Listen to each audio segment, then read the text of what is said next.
Salam, ketemu lagi dengan saya pengkhotbah tak bermimbar atau winarah saking sawah. Setelah video 1 dan 2 yang lalu kita sudah membahas tentang mengapa timbul Yesus yang lain dan ajarannya. Kemudian video yang kedua membahas tentang bagaimana itu siapa aja paham-paham Kristus atau Yesus yang lain yang menghasilkan konsili 1 sampai 7. Nah, konsili itu dulu antara Ortodok dengan Katolik belum berpisah. Jadi konsili-konsili ini dihasilkan oleh Katolik dan Ortodok juga. Apa itu yang dulu di video yang kedua sudah kita bahas? Ebionisme, Sabilianisme, Gnostikisme, Arianisme, Apollinarianisme, Monofisitisme, Nestorianisme. Nah, sekarang kita akan membahas secara singkat 5 menit tentang Yesus sebenarnya yang diajarkan oleh Yesus sendiri, kesaksian tentang Yesus sendiri, dan diteruskan oleh para rasul. Baik, kita akan membaca dari beberapa referensi ayat. Sebenarnya banyak, tetapi 3 ini cukup untuk bisa mengetahui tentang siapa itu Yesus yang sebenarnya. Nah, kita lihat dari Lukas 1 ayat 43. Lukas 1 ayat 43, siapakah aku ini sampai ibu Tuhanku datang mengunjungi aku? Lukas 1 ayat 43. Kemudian Yohanes 1 ayat 1. Pada mulanya adalah firman. Firman itu bersama-sama dengan Allah, dan firman itu adalah Allah. Yang referensi dari Alkitab seterusnya adalah dari Lukas 1 ayat 35. Jawab malaikat itu kepadanya, Roh Kudus akan turun atasmu dan kuasa Allah yang Maha Tinggi akan menaungi engkau, sebab anak yang akan kau lahirkan itu akan disebut kudus, anak Allah. Lukas 1 ayat 35. Baik, bagaimana sih sebenarnya terjadinya manusia dan roh manusia itu? Kita lihat dulu dari gambar ini.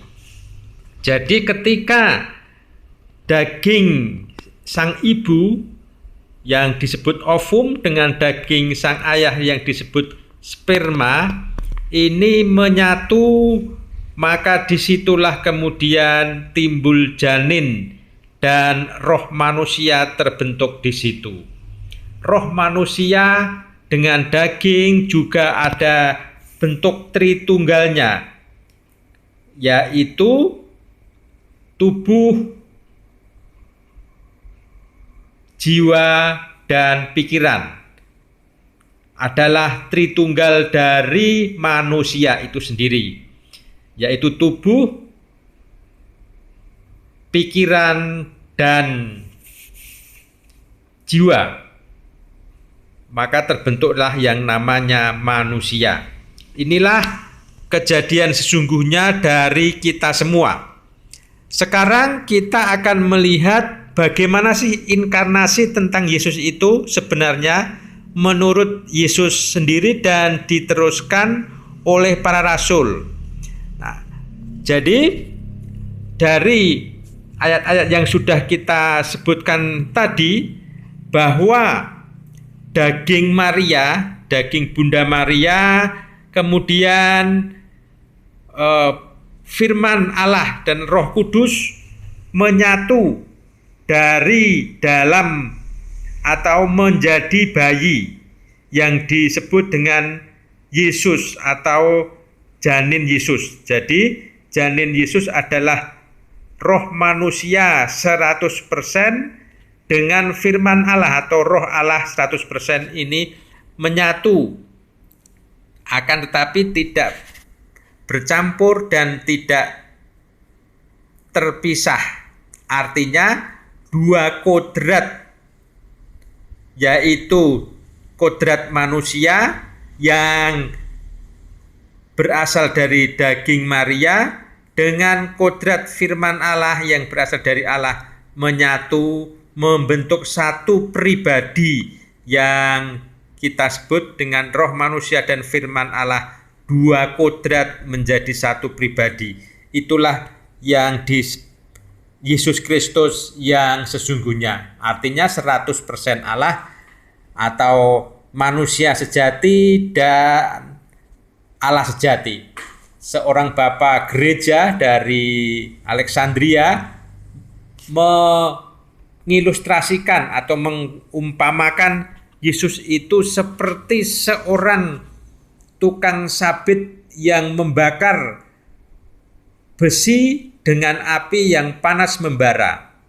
Ketika diangkat, sabit itu masih berbentuk sabit tetapi panasnya menyala. Ketika kita umpamakan bahwa besi itu adalah roh manusia dan api itu adalah firman Allah,